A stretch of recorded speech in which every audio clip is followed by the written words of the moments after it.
Hi everyone, thank you for your continuing support. It's been a stressful time for all of us with all the changes that's been happening and the social distancing from our loved ones.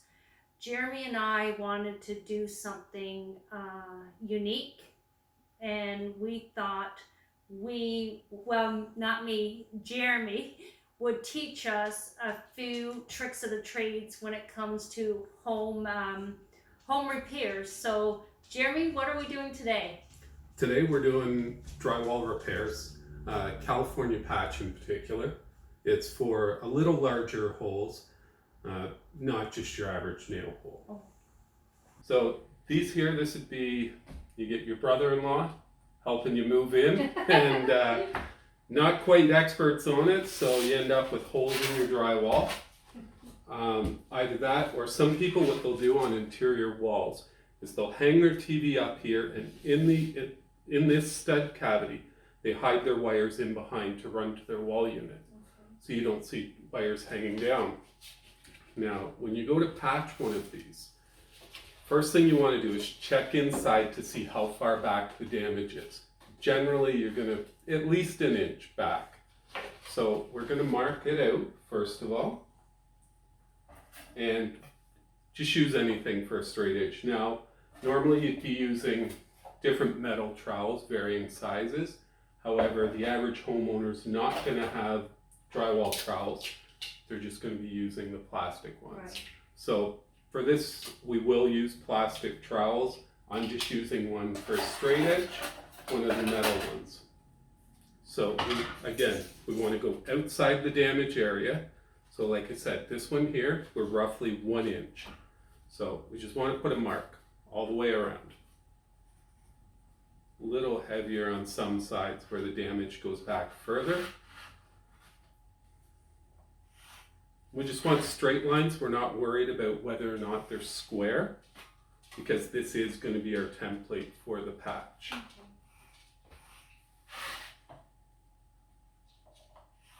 Okay, so once we've drawn it on there, we're going to just put, this is actually, I got to keep in mind, so you guys are going to be doing it on a wall. We want just a little arrow there, just to indicate the direction the patch was in. It's going to make it easier when we go to throw it back in there. Okay. If this was a perfect square, we wouldn't have to worry about it. It would fit any way we put it.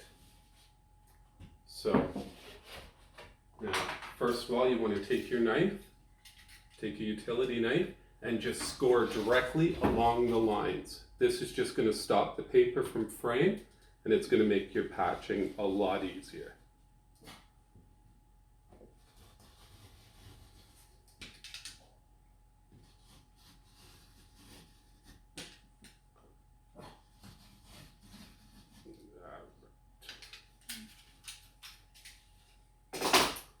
Now, next we're going to take our drywall saw and we're going to cut along those lines. Now what if you don't have a drywall saw? If you don't have a drywall saw, a steak knife works. Perfect. As long as it's got serrated edge on it. So we're just going to stab it in there. It's a little easier at home because you're going to be working on a wall, whereas I'm trying to hold the wall up here. You want me to hold it for you? No, that's okay.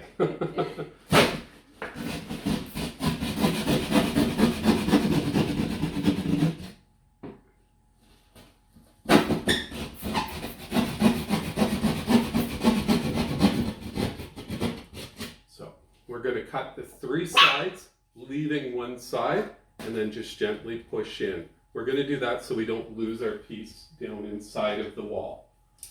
At this point, we would put our hand inside, holding the piece, and then cut. So I'll do it this way. You're going to hold that piece so you don't lose it, and you're just going to cut the the paper on the back side and pull that out. Next, we're going to take our piece, take a piece of drywall, and we want to make sure that we have cut edges. Either that or the raw factory edge. We don't want the finished tapered edge. Why is that? This is tapered down so they join together, as well as the paper's wrapped over.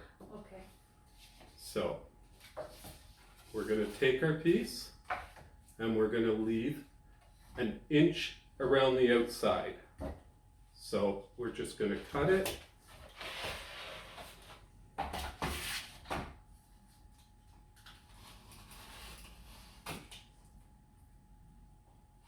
There.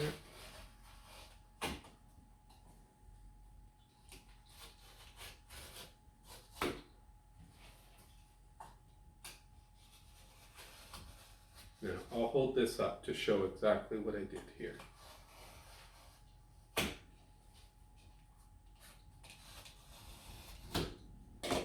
Okay, so when you're putting your piece on there, first of all, it's going to be face down. So it's basically the exact same way as this piece. The face of the drywall here of your patch is going on the back, so they're both facing that way. When you cut it, go right from the edge to the outside edge, all the way. Then make one more cut just past. We're going to need this piece later. Same thing on these, all the way through. Straight through like that. Now we're just going to snap that off, turn it over so we cut this side, score the paper, and it'll come right off.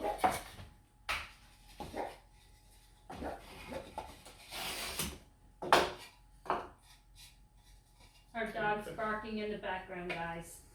Okay, so at this point, I'm going to make an arrow here, just so I know which way, lining up with this arrow.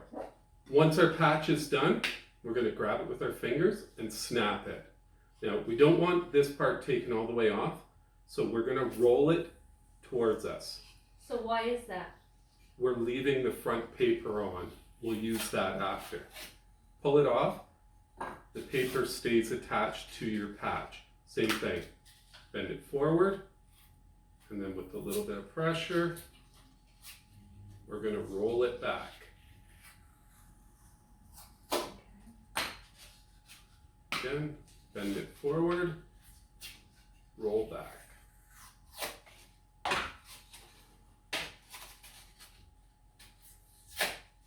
There we go. Okay. So we've got our patch.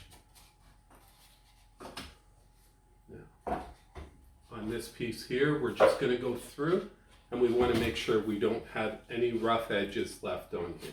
Just take a knife, gently clean it, and if you have any serrated edges here or pieces of paper sticking up, we want to remove that now because it will show through our patch afterwards. Now we want to do one dry fit. First of all, just make sure that it's going to go in. Don't force it, just make sure that you do have it the right way. So once you know it's going to go in, you have to be very careful because if you pull this, you will peel it off of your patch. So for this, we're going to be using just ready mix mud.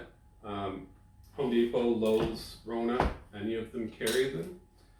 I do suggest you get Dust Away. There's Dust Control, I think is the brand Home Depot carries. Dust Away, I believe, is Rona. Okay.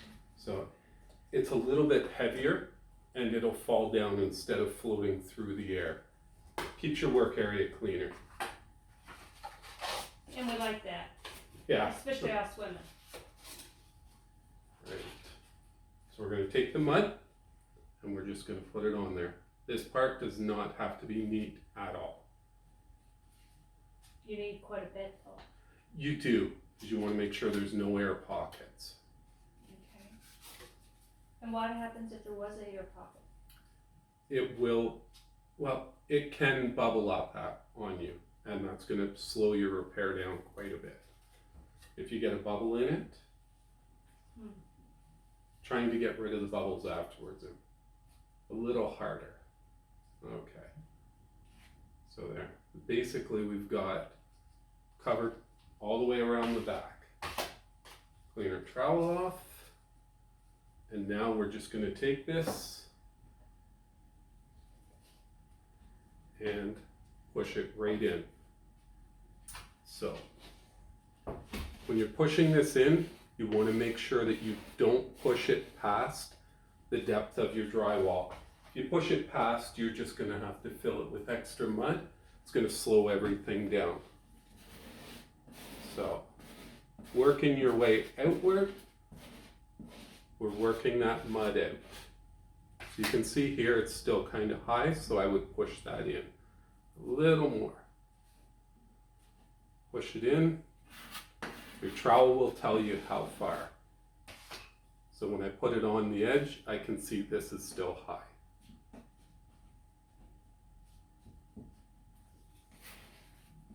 Again, working all the mud out.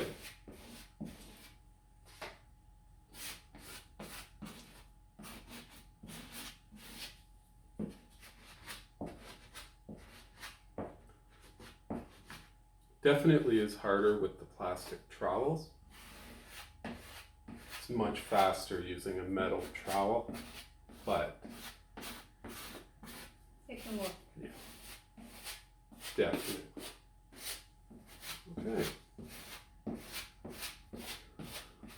So we've got, so any of the excess is now out. So we're just going to take trowel, we're going to take some mud and just go around the perimeter of it. This is just going to cut down on your next coat of mud. So how many coats of mud does it usually take? It's going to take 3 coats. You can actually get away with a little quicker if you go with sheetrock, which is a powder. Which is a mixture stuff. Yes. Little harder to work with because you do have time restraints with that. Right. So you don't want to overwork it because remember, this is just paper at this point. It's not drywall back. So it will start absorbing moisture and it will bubble up on you. So once you get it to that point, we'll take our next one here, which is already dry. So we've got our patch. It's already dry. We're going to go, this one is a 5-inch trowel. So we're going to go over this first of all and just do a light sand on it. So why 5-inch? Normally I would go with 6-inch. These are very limited in size. You just want to have something wider. You want to move up in size.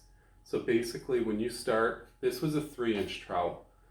When I started, I used that one. Now I want to overlap it to spread the mud out even further, so any imperfections, the further they're spread out, the less you're going to see. So we'll take our sanding block,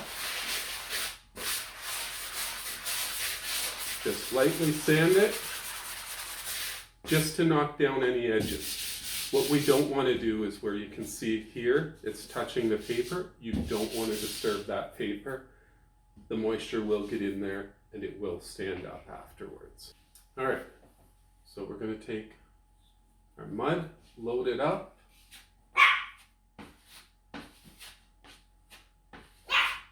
and just drag it across. If you don't know it, everyone, we have a little puppy now that's 8 weeks old. And that's him you hear in the background. He's not the center of attention on this one, so he's upset. Alright, so when we're putting the mud on, we want to basically go at a 45-degree angle, light pressure, and each time you go across, you're going to remove more material. We do want to keep it thin, however, we want to leave enough material on there that it's covered. So when you're going across, keep the pressure on the outside of your trowel on a 45-degree angle. I'm not sure how I can do that to show you. So I've got my trowel at a 45-degree angle, keeping pressure whichever direction I'm going to travel in. So I'm going to keep more pressure on this side and drag it across. Clean the trowel. Again, same thing. Drag it across. That's just going to lessen your trowel lines. There we go. Awesome. So that's it for your second coat of mud. And how long does that usually take to dry? This one here is going to take 24 hours for that to dry. Once that's dry, we're gonna be at a stage similar to this one. Now, again, the same thing. Like, we're gonna do our sanding, small circular patterns, paying close attention to the edges and any trowel lines you may have.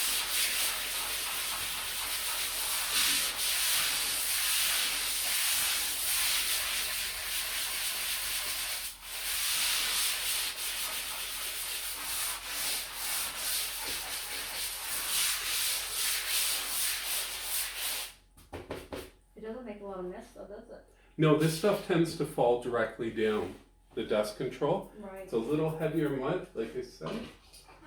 So it falls instead of floating through the air, which is nice. Now you do want to make sure that you have as much of it cleaned off as you can. You don't want excess powder on your wall. It's going to make it harder for doing your next coat. So once you have it all cleaned off, run your hand along. Your hand's going to show you where the bumps are. You're going to feel them more than you can see them at this point.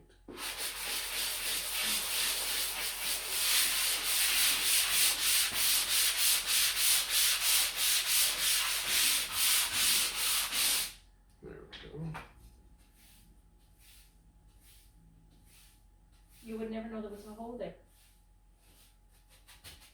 No, and the final coat is just going to be a little more pressure. We're going to go with the larger trowel again. And you would have used the larger one if you had it? Definitely. If I was using metal at this point, I'd be using a 10 or even a 12-inch trowel. It's just less passes. It makes for a lot less work. A nicer finish. So this one here, we're going to go across and we're going to actually put more pressure on it. First of all, just spread your mud out. So why more pressure? More pressure, you want a thinner coat. This is just going to fill in any imperfections. We've already done, the other coats were for hiding it. Right. Now this is for actually taking care of any imperfections.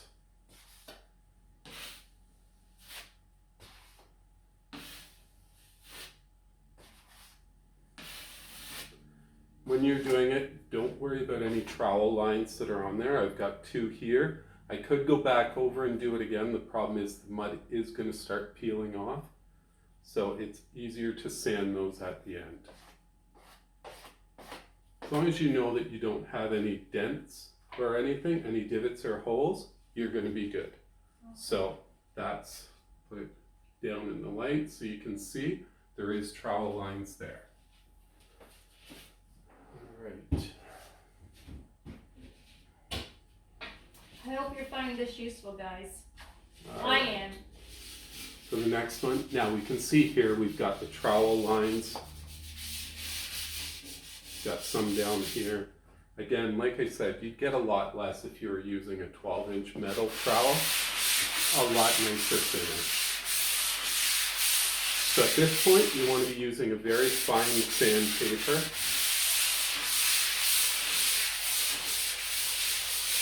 And very little pressure.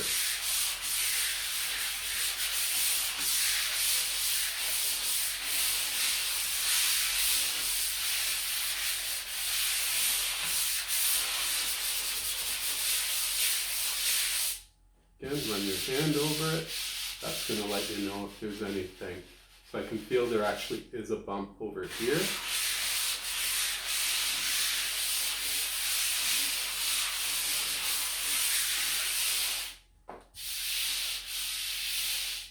There we go. All right. Light brush.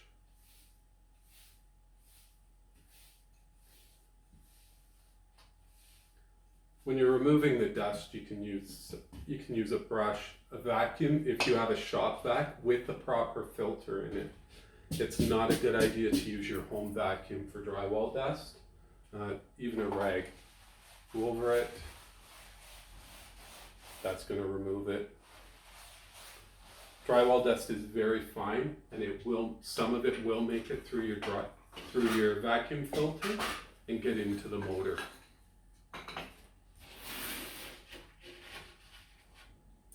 Okay, next step, we're going to move on to painting. We're all ready to go. The best bet, again, one of your hardware stores and pick up a disposable tray. It's going to come with a little roller. They're microfiber. There's different ones. Do not get the foam roller. What's the difference? Foam roller is going to leave a nice smooth finish. So if you're doing something you want with no texture at all, it's perfect. However, matching a wall, it's done with texture. Excuse me. It's done with the texture, so you want it to match so you don't have a smooth spot. So within 24 hours, you can have a hole in the wall patched and painted. No, because each coat, you're going to allow it time to dry. So it depends on the size of it, how thick your coats are, and the humidity level in your house. True. Okay. Now when you get your paint, like this one, it's got a lot of sediment in it, so what I would do is I would actually run this through some cheesecloth, get rid of the lumps and everything. However, if you don't have cheesecloth, an old pair of nylons works. Wonderful. Yeah. That's a good tip. So instead of dirtying a tray, this one I'm just going to dip directly in. We're not looking for a professional finish, we're just doing it for instructional. That's it. So what I'm going to do is start from the center, work my way out, and you don't want to overwork the surface. Mud is water-based, so it will absorb the moisture, and once it absorbs the moisture, it may start to pull off of your wall. So I'm going to go over, if you have primer at home, or if you're going to go and pick up paint anyways, it is a good idea to prime it first of all. However, if you don't, it just means an extra coat of paint. Right. So we put our first coat on, we would let that dry. Now, unfortunately, I don't have one that's already painted and dry, so we're going to pretend, again, I got stuff in there from the paint. We're going to pretend this one here is dry. So what we're going to do when we go back to do our next coat, we're going to start from the center, paint it, then we're actually going to go towards the outside with very light pressure and very little paint on our roller. We're going to go around. So it blends in. Yes. So we're going to go around and we're going to continue in slightly larger circles, less pressure and less paint each time.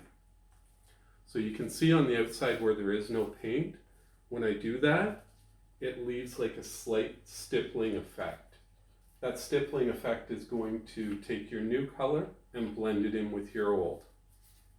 So while it's wet, it'll be very visible. You can see how well you've blended it.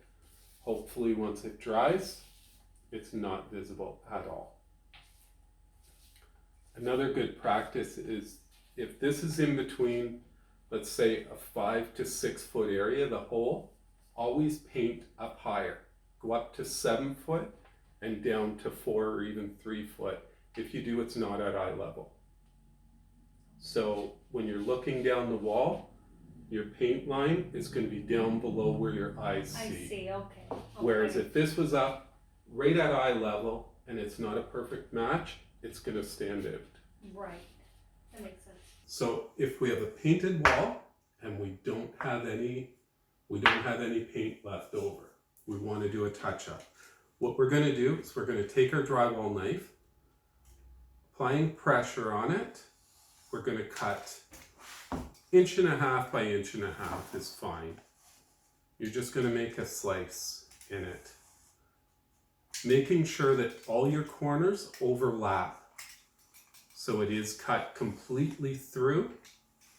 You want to make sure, then take the edge of your blade and sort of dig at the paper.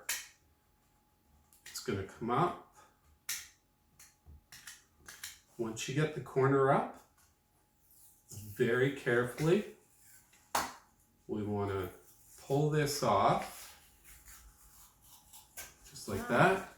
And your hardware store is going to be able to match that for you. They're going to take it, put it in their computer, match it. It's going to be very close. This here, we would just take a little bit of mud, put it on. Wow. Easy enough. You're going to get away with one coat on that one. Sand and paint. Anytime you go to do this, make sure it's a very inconspicuous spot. That way you don't have to worry about if it doesn't match exactly. Right. So, but that will give you a sample to take in if you don't have an old can to bring in the paint code. And then it doesn't matter where the paint was bought from, you bring it in, they'll color match that. I think that is awesome. That's a nice tip. All right. So guys, that's how you repair drywall. If you have any questions, reach out to us. We're on social media everywhere. Any questions whatsoever, definitely reach out. We're going to be doing more. Yeah, and we got nothing better to do. It's our way of staying connected with you guys. We're all quarantined. We all need to stay at home. So we thought this would be a perfect opportunity for you guys to learn a thing or two. And please continue to stay safe, take care of one another, and please stay home. We'll see you in the next video, I guess. Yeah. All right. Take care, guys. Bye.